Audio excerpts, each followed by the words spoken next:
Hey, welcome back to another great episode. I'm super excited about this topic. I am Derek Mata. And I am Andrew Goody, and we are proud of you. Proud of You is a parenting podcast for dad advice. We talk about fatherhood. Today, we're going to talk a little bit about being yourself and not just being a father. Derek had a very great topic that we've actually seen going around quite a bit. Derek, why don't you lead us off? Hold on. So the so this the self-care is I'm excited about this one because it, we like you said, we always sometimes forget to just be ourselves, all right? And but sometimes it gets to the point of are we being selfish about it? I Yeah, and know. especially in our society, right? Like, I feel like people are told that taking care of yourself is selfish, right? Just inherently, like taking time for yourself is selfish, which is not true. It's not true. And one of the big things is, moms do it all. Like that we can all agree that moms are on the clock 24/7. We go to work and some of us who don't work from home go to an office and all we have to worry about is just the office. Mom's at home, cooking, cleaning, taking care of kids. And so when we get home, we're like, hey, we're going to unwind. We're going to have a drink. We're going to put on some Sports Center or whatever people watch. I don't watch Sports Center, I'm not a sports guy. And we're like, oh, I'm going to finally unwind. And then what's your wife doing? What's your significant other doing? Still taking care of that kid. Still taking care of the kids, still cleaning, still cooking. And you're like, I just need time to unwind. So when you take any time, you start feeling selfish about it.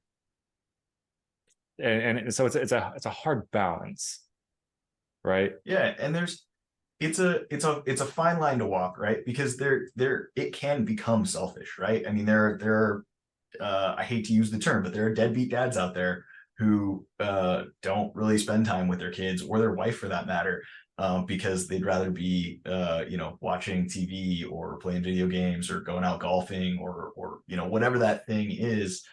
Um, and that that can be. I'm not saying that taking time for yourself can't be selfish, but you need that time to wind down, because if you never wind down, if you never turn it off, if you're just bottling up that stress, it can turn into a really bad thing, and you lose who you are, right? I say it all the time. I want my kid to be an interesting, cultured, well-rounded person with interests and hobbies and just a diverse worldview. And she's not going to be that if I'm not that, right? I Yeah, need that's to true. have hobbies. I need to be cultured. I need to have diverse experiences and diverse views and see the world.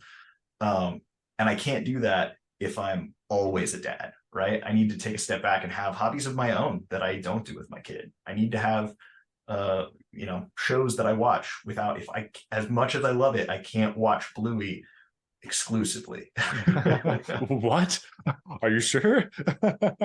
I mean, there have been weeks, man, where that's the only show I watch.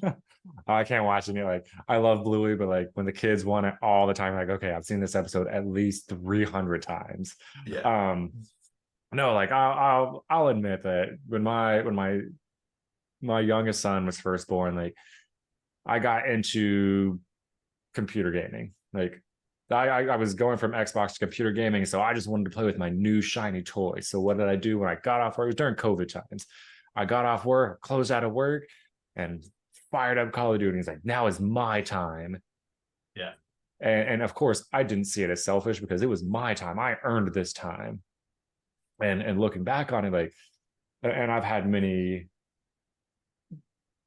conversations with the wife, um, that she pointed out to me, like, it's okay to have played those games, but at what point am I now taking that time for my children, taking that time for her? Because we always focus solely on the children. Our significant others want time too. Of course. But and so I'm starting to really learn to balance it. And it's still hard because, like, I have so many hobbies. You and I are very similar, Goody. Like we just want to do everything, but Yeah. there's not enough time in the day to do everything. Um, so it's just it's difficult because you want to do it, but you don't want to be selfish. But then you don't, like you said, you don't want to lose yourself. There's this. I think about this constantly, so I have so much to say, and I just don't know how to get it all out there at one time. Yeah, man. Well, and that's, you know, it's hard not to I mean, being a dad becomes part of your personality, right? Mhm. Like I am a dad, and so that's an important part of my self identity and the way that other people should know that I'm a dad, right? My friends, my family, the people that I work with know that I'm a dad because that's part of who I am. But it's important for that to be part of who you are, not all of who you are, right? Yeah, I know, and it tends to be more prevalent in moms than dads, but I think that's just a societal thing, because, you know, like you said earlier, moms are always on. Moms are 24/7 mom. Whereas like I'm a dad 24/7, but for 8 hours a day, I'm not in the house. Or, you know, there are chunks where, and you know, moms work too. I'm not saying that yes, that's an yeah, yeah, exclusively dad trait, but again, this show is rife with generalities. Um, but like uh it's important to have other things, and there are parents who fall into being just that, right? That's their whole thing. They only follow parenting Instagram pages, they only read books about parenting, they listen to podcasts about, maybe I should stop telling people not to do this, but but like that's their whole thing, right? And I think that it's cool if you're into that. And like yeah. I get hyperfixated when I get a new hobby, right? So like when my daughter was Same. born, like when my wife was pregnant, I read and listened to podcasts and watched YouTube videos and learned everything I could about pregnancy and birth and babies and like women's health and all this stuff. And then my daughter was born, and I learned even more about parenting and how to be a dad and what I wanted to be as a dad. Um, but it's really easy for that to just become all you do, right? And like I am a dad, and I'm also a huge nerd who likes D&D and video games, and I'm also a foodie who loves to cook and make drinks. And it's you can slowly erode who you are and just become the dad, right? Yeah. And that's, it's boring. No offense to those parents who are living that, but I don't just want to be a dad. I want to be the dad who takes my kid rock climbing, or the dad who teaches my kid how to play D&D, or, you know, all of these awesome hobbies that I think made me a cool person before I was a dad. I want my kid to be a cool person, so I want to share those hobbies with her and teach her all of the neat things that I have to teach. So yeah, and think of it this way: like a lot of us hate the question. So what do you do for fun? And you just sit there. You're like a deer in the headlights. So I've imagine I've never had that problem. My I have problem is that always problem. narrowing down how many things I do for fun. Well, I mean, until recently being the past, let's say 5 years, like I didn't know what I did for fun. I get home, what do? I don't know. Like I eat dinner and I go to bed. But like, imagine if your kids are going to school and they're like, "Hey, tell us about your dad," and they're like, "My dad plays with me." I mean, that's cool. I'm not shitting all over that, but like, what else does your dad do? Well, Yeah, that's it. And you're like, okay, cool. But like eventually your kid is going to be, the age where you want to. I'm a car guy. Like I want my kids in the garage with me when they get older and are not throwing my tools everywhere because they did that recently. Let me tell you how aggravating that was. Great picture I have of them all with me though. Um, I want them to be out there and I want them to be with me, but it's I don't know. I'm thinking like that's my dream is to have my kids in the garage with me. And I want yeah. my kids to be like, oh yeah, I worked on a Jeep with my dad this weekend. I worked on a motorcycle. Like those are my two big things, Jeeps and motorcycles. Um, and not just be Well, like, well, dad exists. yeah. Thanks, Well, dad. I think you just did a great point, right? You want a world, you want that reality where you and your kids can share that hobby, right? And I said the same thing, right? Yeah. I love rock climbing, and I want to take my daughter rock climbing. my daughter's 18 months old. I'm not taking her rock climbing right now. Just do it. Just do it. Hey man, there are some Instagram videos out there of people who they're like 6 months old, they're better climbers than I am. Yeah, Um, exactly. but like right now in the reality that you're in, you can take your kids out to the garage, right? You can show them the motorcycle, you can maybe even pop the hood of the Jeep and show them the work that you're doing, but they can't really like help you out with that. Because they're young. And so when you have a project that you need to work on, right? If you're, putting new parts in or rebuilding an engine block or whatever you're doing, you need to take time to do that without the kids in the garage, because the last thing you need is to lose another 10 millimeter socket. Which I knock on wood, I've never done that yet. Oh, that's an impressive feat. I didn't know it was possible. I keep track of my tools, half decently. Yeah. But and so it's that balance, right? Of you want to spend time sharing your hobby with your kids, but you also want to have that time. And for me, it's, I mean, Zen and the art of motorcycles, right? Like when I'm in the garage working on a car, that's me time, right? That's when every bit of stress. I mean, there are times where that's the frustrating, rage-inducing, what the fuck is wrong with this? No. But most of the time when I'm under the hood, like, or whatever that hobby is, right? Like it's time that I can relax and let some of that stress go. And I want to share that with my kids because I want it to be a source of joy for them. But also like, it's okay to take that time for yourself and have it just be a source of joy for you. Yeah. But and to cover the other part of that, because the big thing is like us dads, like we want that time. We feel like we're deserving of that time. We have to also get with our spouses and make sure that we are giving them that time too.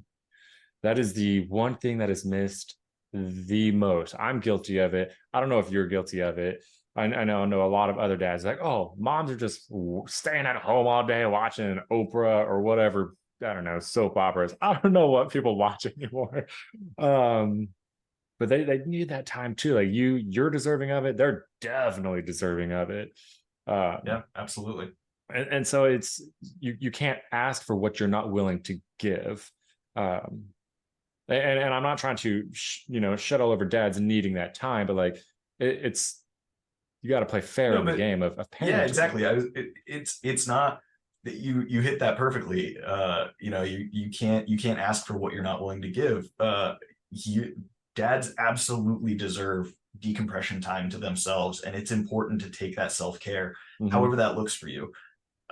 Moms need that too, and it's your job to figure out that balance as a family, right? We talked about it a little bit on our episode last week about making time for the family, where I need time for myself, my wife needs time for herself, we need time, just the two of us. I need time, me and my daughter. She needs time, her and my daughter. Yep. And we need time with the three of us all together. And that setting up those expectations and expectation management plays a huge role in everything, right? And so setting aside time where it's like, hey, Derek and I are going to go grab a beer on Friday. Can you watch the kids? And then Saturday, I'll take them to the park, or we'll, do whatever so that you and your friends can go get mimosas, or you can lay in bed and watch a show without kids climbing on you, whatever your wife's joy is. Yeah. And just making those compromises and finding that balance, it's huge. I mean, that's what makes or breaks a family sometimes. No, I mean, you're definitely right. And my wife, I always tell her like, hey, I'll get up with, I say always, I tell her, hey, I'll get up with kids. Like, you just lay in bed, you take care of yourself, go take a damn nap. Like because my wife for the past 3 years has been the one to get up in the middle of the night and the kids are crying or, potty training and all that. And so I'm like, you stay in bed, you're tired, go lay down. I'll take care of the kids. But she's hard-headed. I love that woman to death. She's so hard-headed. And she goes, if I can hear the kids, I'm not relaxed. Like, no, that's not what I want to hear. I want to hear, thanks, honey. Yeah. Well, and it's challenging, man, because I think there's a genetic component there, right? Of like not to say that men can't take care of kids, but mom is wired where like Mm-hmm. if she hears that baby crying, it puts her into fight or flight mode where she needs to take care of that baby. And I think dads have it easier being able to kind of there's a switch, right? Because I Yeah. definitely have that mode, but it's not a default setting. I can turn it off. Right. Like whereas my wife, you know, if I'm with the baby so that she can sleep in, but she hears Alana crying out back as we're playing on the swing set, she's not going to be able to sleep. She's Yeah. not going to be able to relax and watch a show or whatever. It's like, what's Um, wrong with my baby? yeah, yeah. And the other half there, you know, the other piece of that expectation management is follow through, right? If I say, hey, we're gonna go grab a beer on Friday, so I'm gonna take the kids on Saturday, show up Saturday, take the Yes. kids, Yes. make sure that you're not because that's where you cross that line into selfishness is when you're taking more than you're giving. Um, you know, and it can be parenting is overwhelming, right? We've said it time and time again. No matter how you do it, there's a million different ways to be a great dad, and all of them are stressful. Uh, it can be easy to want to take too much, and you Yes. just have to keep yourself in check and say, hey, you know, I recognize that I have been taking more time than I have been giving you. Um, how can I help? Like, can you like schedule a day for yourself, schedule whatever, you know, and you know, give back to your partner as much as you're taking. So what I did for my wife, for the past Christmas, knowing as much as that woman does for the family, for the kids, is I said, one weekend a month, I'm pretty much, I kicked her out of the house, but in a good way. I Yeah, said, here's my credit card, get yourself a hotel room and just go do whatever you want. Like, and my wife works full time, so me giving her the credit card doesn't, like, we make the same amount of money, yeah, but it's like, here's shared my credit card, finances and just everything. exactly. So I was like, here, like, don't worry about checking your bank account, like, go. And she loved it, absolutely loved it. And I would highly recommend for other dads, like, tell your spouse, your significant other, just one weekend a month, go pamper yourself however you want. If you want to go get a hotel room and just sleep all day, do it. Like, and she loved it. Unfortunately, finances got a little rocky there, and she hasn't done it since. And I keep, we revisit the conversation constantly, like, hey, you know, it stopped, let's say 6 months ago. Like, so it's all like back pay. Like, I am going to honor those months until she uses all 12 of those months Yeah. to take care of herself with no children, so she can relax and not hear a baby cry and not be able to get that sleep. Yeah, no, it's awesome. And I mean, everybody's finances are different. Obviously, like that's awesome. That's a very privileged thing to be able to do. But like even just you know something you know we talked about she's not gonna be able to rest if she can hear the baby cry. A lot of the time, my gift to my wife is when I wake up with Alana, I will just throw her in the stroller and we'll walk to the park. So we're out of the house and my wife can sleep because then if, you know, and like 9 times out of 10, Alana's having a good time anyway, but laughing, crying, anything in between, mom hears baby, she's going to have a hard time sleeping. Yeah. So like we go and have a great time out of the house, right? I'll go take her to the park. And then when we get back, we'll go straight from the stroller to the car and I'll do the grocery shopping for that week or whatever, you know, so that we can knock out like, okay, Alana woke up at 7 a.m. I'm gone out of the house with her for 3 to 4 hours so that mom can sleep in, watch a show. You know, my wife enjoys doing, you know, I don't want to say she enjoys doing housework, but she likes having a clean house. So sometimes what she wants to do in that downtime while I have the kid is just catch up on the laundry that neither of us have had time to fold for weeks, right? Like, and that can be a certain kind of self-care too, right? Like I do it on nights where she has Alana, where like I'll just go and vacuum our bedroom, or like, you know, those things that can fall through the cracks or get complicated when you have a toddler in the house. Yeah. God forbid too, like you have. We walk around with cereal. Oh, Jesus. Man, that's a great reminder that I need to move my couch because there's a field of Cheerios under it. I haven't moved mine in like 2 months, so I'm very scared what's under there.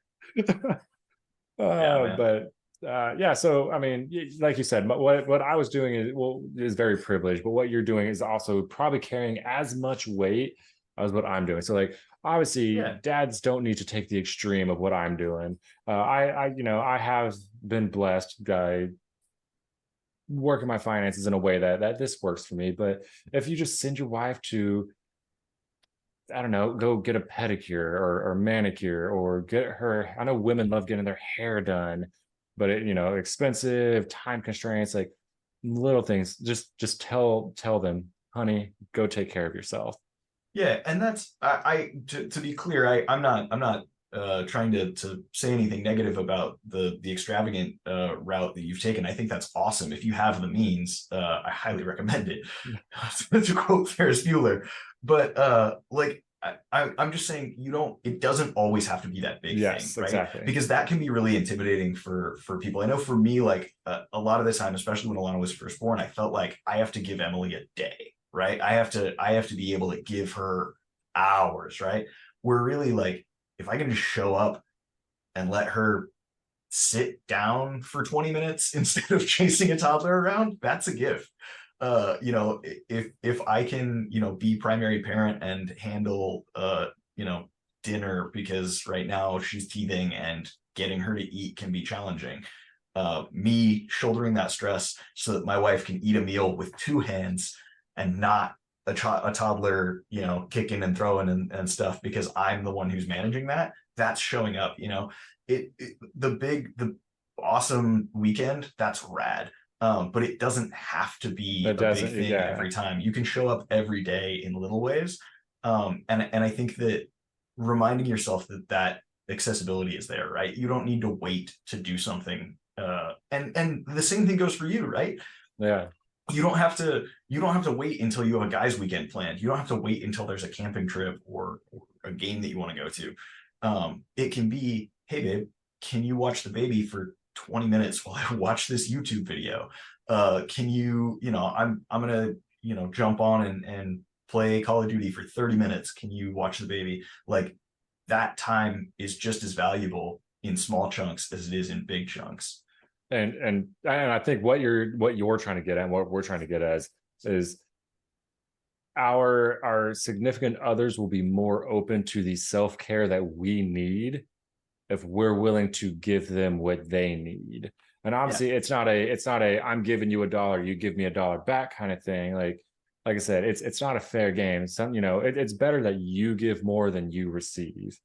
But if every Friday and Saturday, because I'm guilty of it, so I'm going to use myself as an example. Every Friday and Saturday, I'm like, hey, I'm going to go game with the boys, and then your wife's like, when is the me time coming in here? Like, and you're like, it's Friday and Saturday. I'll give you the rest of the week. And like, but I want your Friday or your Saturday. Like, let Yeah. me tell you, weekends carry a lot more weight than the weekdays. Obviously, depending on how your schedule works out. Yeah, we're Like, we're assuming a Monday through Friday uh, schedule. uh, Whatever your weekend is, it could be a Tuesday. yeah, Um, exactly. But and I feel like I'm getting lost in what I'm trying to say here. But like, I don't know. I'm losing it. Like I had it here, no, and it gets lost coming out. it's all good, man. It's tough. So what are some of the ways that I mean, we've talked about working on cars and playing video games, but what are some of the ways that you decompress, right? Like, you get home from a crazy busy day at work and you need, whatever that, I won't allot a time to it, because for some guys it's 5 minutes, for some guys it's an hour. Um, but to switch that gear from work mode to home mode and kind of decompress, what are some of the things that you do to help yourself jump into family mode? A lot of the times, and what I do, and it's been an argument between the wife and I know a lot of families probably have it, is originally it was getting on my phone, like, oh, I finally have time to scroll Facebook or what. I mean, because that's all I have, as stated in previous episodes. But no, I put my phone away unless obviously like I see that it's something important, which you and I have discussed, but we won't get into this. Um, and I sit there and I just talk to the wife. We go over our days, and the kids are running around and they're, Daddy, look at this. Daddy, can you play with me? Daddy, can you chase me? And then it's like, okay, I'm gonna do that. And then it's like, hey, I'm talking to mommy real quick, and it's a smooth transition. Well, hey, she's cooking dinner, and then we're talking, we're catching up with each other, and just like that's how I decompress. Yes, are there times that I sit on the couch and I crack open a beer? Yes, and but I let her know previously, like babe, like today's one of those days that I just need to get home, and I'm gonna have a beer. Like, and I go into detail, so she's like, it's understandable. Yeah. Or she's telling me like I need a break from these kids, even if I'm just running to the grocery store. I'm like, cool. Like I know exactly where you're going the moment I step in this house. Hey, pro strategy, that is a great time to check in with your partner, right? Rather than just saying, hey, I'm on my way home. I had a really rough day. I need to grab a beer. There's nothing wrong with that, right? Because communication is the foundation there. And that is telling your wife, that's setting the expectation, right?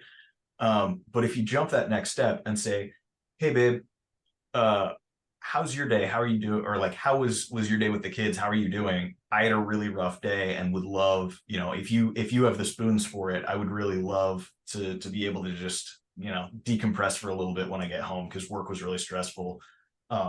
Is that okay? Because just because you had a shitty day doesn't mean she didn't have a worse one, right? Yeah, And so exactly. so maybe she needs a beer more than you need one. And having that check-in and that communication is a really good way to ensure that balance we were talking about earlier, where it's not always, hey babe, I'm coming home. I had a rough day. I need a beer. Some days it's, hey babe, I'm coming home. I know you had a rough day. Go throw a bottle of wine in the fridge and start chilling it or whatever, you know? Yeah. So it's give and take, and like it's letting him know, not even like I'm on the way home. Like usually it's right in the middle of the day and toward like right before. I mean, I have an hour commute, and I feel like a lot of people have a lengthy commute. I'm like, all right, I'm headed home. Like beer time. Like luckily, I work in the same.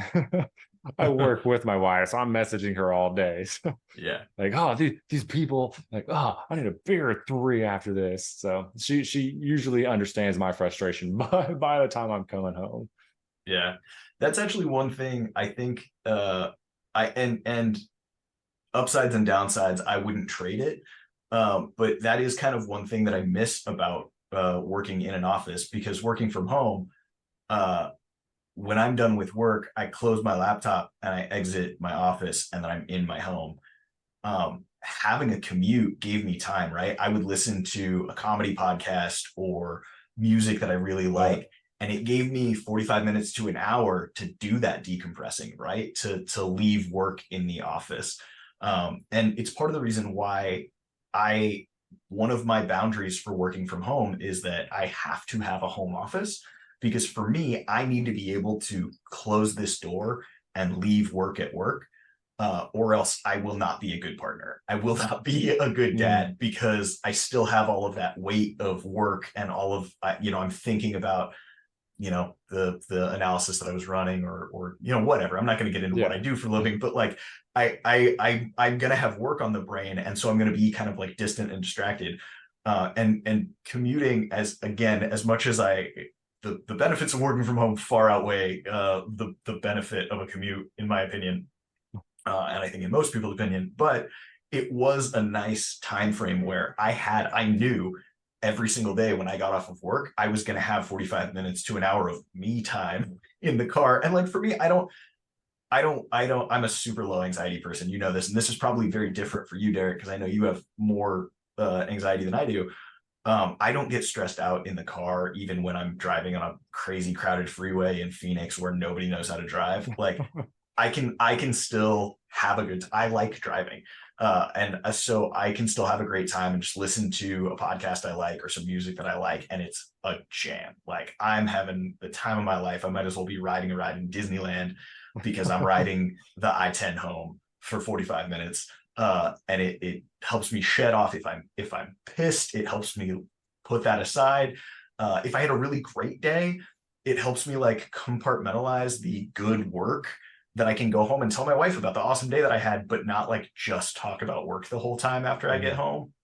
Um, and I think that that's something that people overlook in working from home is sometimes I have to stop working and hang out in my office for a little bit and do some of that decompression before I step out, and kind of have a mental commute home, if you will, um, so that I can show up and be a dad when I walk in the door.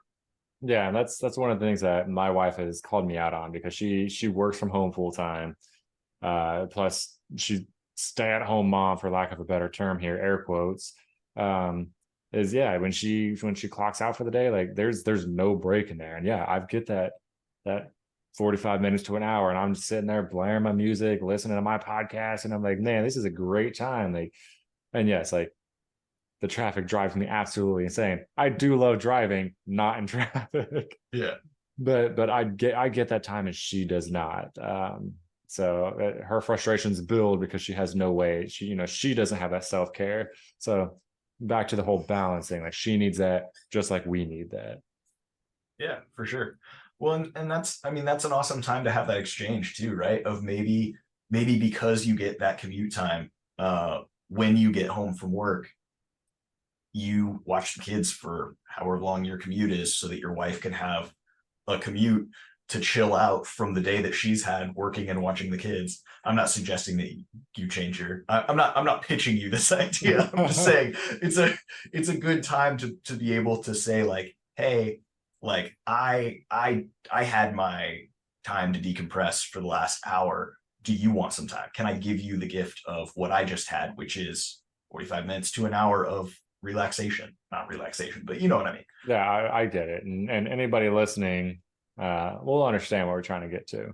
Yeah, for sure.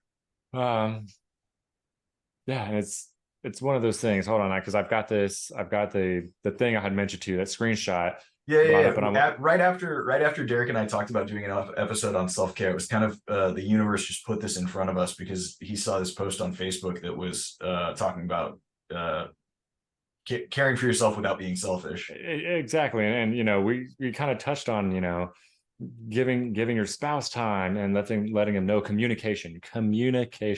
I'm guilty of poor communication. You have to be able to open up to your spouse. Like, it is a two-way street, right? Yeah. They can't know what you want if you don't tell them what you want or need in this case. Always, making time for your spouse is another one of these. Communicating. And this is I like this line. It says, guilt says I did a bad thing, while shame is I am a bad person. And it cuts it off. Like, you feel guilty about taking that time if you haven't done anything that you feel like has actually earned it. Yeah. Yeah, and that's something that we talked about, glorifying dessert in our nutrition episode, where like you have to have dinner so that you can have dessert. A lot of us grew up with that mentality, and it can transitively apply to a lot of the rest of your life, right? I have to work so that I can relax. I have to, grind so that I can play. And to some effect, there's truth in that because you need balance in your life. And I have to work so that I can pay the bills for the house, but also I have to play because I'll go crazy if I don't. And it's finding that balance between the two. Yeah, exactly. And yeah, I mean it's pretty much said everything we need to on that topic. Like, take care of yourself. Like, there's so many guys out there who, like you said, are work driven or dad driven, and forget that they are in fact a person. They are not a machine. They're not a cog that makes a machine run. Like, you get burnt out eventually. What happens when you bottle it all up? It comes out in a fight when it didn't need to, when it could have been avoided by having a beer once a week with a buddy, going golfing once a week, every other week. It doesn't have to be once a week. Like, yeah, the timeline is arbitrary and what you do is arbitrary. It's all about finding the thing that helps you be a better you, right? yes. And we live in a society, and thankfully it's starting to change a little bit, but men's mental health isn't something that gets talked about a lot. men's emotional health isn't something that gets talked about a lot. It's important. Make time for Yes. it. Because when I just statistically, when men snap, we snap bad. And so, making time to relieve that stress and to care for yourself, yeah, it's important. And there's this stereotype of the deadbeat dad, if you will, who's always playing video games and drinking beer and not paying attention to his kids, or who's just sitting on the couch watching football all day, and like doesn't give to their wife, doesn't take care of their family. But I think more often than not, based off of the experience that I've had, and the guys that I know across a diverse spectrum of dudes, guys are way more apt to take care of their families than they are to take care of themselves, right? I Mhm. will go to town to make sure that my wife doesn't have stress. It's way harder for me to take time for myself to reduce my own stress. I want to carry that burden because society has taught me that that's my job. Carry it all, shoulder it all, keep working through it, figure it out.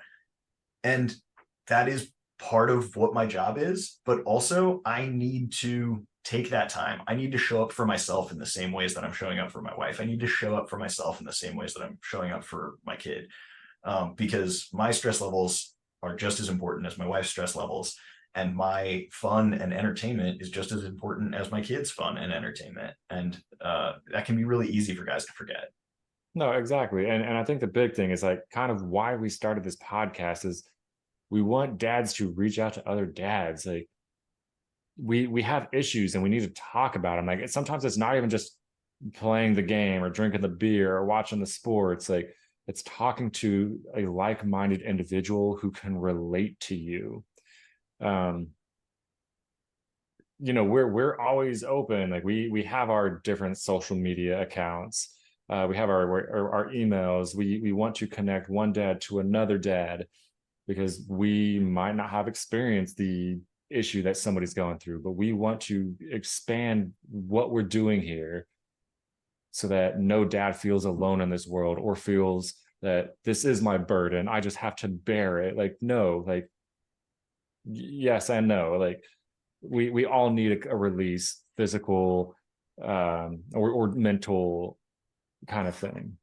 Yeah, no, and there's the expression "it takes a village" is so common in Mm-hmm. in child raising, right? And most of the time when you hear "it takes a village," the idea is it takes a village to raise a child. You need moms and dads and grandpas and grandmas and cousins and aunts and uncles and friends to take care of this kid to make sure that the kid grows up. And that's true. But the reason why it takes that is because you can't shoulder all of the stress of parenthood alone. You need a village, right? Yes. You need other guys who know the stress that you're going through, who see it from your perspective and can help shoulder that burden. Your wife needs other moms who know the stress of being a mom and can help shoulder that burden. It's not just a physical presence of people in your life to take care of your kid physically. It's emotional and mental support for you, for your wife, for your kid. Exactly. We want to open that to dads because I am a steel cage. Like I don't tell anybody anything. So if I do, you should feel lucky. But Yeah. I myself am trying to find that network in which I can reach out to when I have issues. Um, yeah. Yeah. Well, and we're all about breaking cycles, right? I mean, that's Yes. the reason why we're that way and working on ourselves is because that's how society is, right? And we want better. We want better for you, we want better for us, we want better for our kids. That's right. So that when Derek's son grows up and has his own kids, and when my daughter grows up and has her own kids, their generation isn't you know powering through that social struggle of, oh, I can't talk about the stress that I have, I can't take Exactly. time for myself, I need to bottle it up and just figure it out. So yeah, and like Derek said, please, if you're struggling, I mean, postpartum depression happens for dads too. It's really rough. reach out to us. Hit us up at proudofyoudads@gmail.com or at proudofyoudads on Instagram or Twitter. We're always happy to talk to you, and to create a community. If you're watching us on YouTube, comment down below if what your struggles are, or the way that you like to decompress, right? How do Yeah. you spend your time when you take your self-care, right? Do you go golfing? Do you take a bath? Do you mow the lawn? Because I know that that's cathartic for some freaks out there. Hey, my neighbor does it, and he has a beautiful lawn. Let me Oh man, tell it's you. that he does it in both directions and everything. I'm sure. Man, it is a 12-month a year job for this guy. Love it. I love it. But yeah, because being a dad is hard, but you're doing it, and we're proud of you. Um, let's touch base on this again. I think this is a huge topic, and I'd love to hear from the people in our community. Yes, Comment, definitely. email us, tell us what your thoughts are, and if you disagree with anything that we say, please let us know that too. This is an advice podcast, but it is a support group. We are here to talk about how tough things are and the way that different people approach them. So please let us know how you're feeling and how we can do better. And also tell your other dad friends, like, because the more you can tell them, the more we can help and reach out to other people with Yeah. comments and whatnot. Yeah, please. I mean, YouTubers are always talking about like, comment, subscribe, share this. You don't have to like it. We'd love it if you did. Yeah, But share this episode with another dad who needs to take some time for themselves. yeah. Because we're trying to grow and we're trying to help as many dads as we can, and it is an altruistic fight. We want to help as many dads feel seen and heard as we can. Right. We're not trying to get rich off of this channel. We don't make anything doing this. And the only marketing or advertising that we have is word of mouth. We don't spend a dime advertising this podcast. It is all you guys sharing it, and we appreciate every single one of you dads out there, and moms, because about half of our listenership is women who don't have kids. So thanks, internet. Well, I think that's a great place for us to wrap up this week. I appreciate every single one of you so much for supporting us and for listening. Yes. Until next week, I'm Andrew Goody. I'm Derek Mata. And we are proud of you.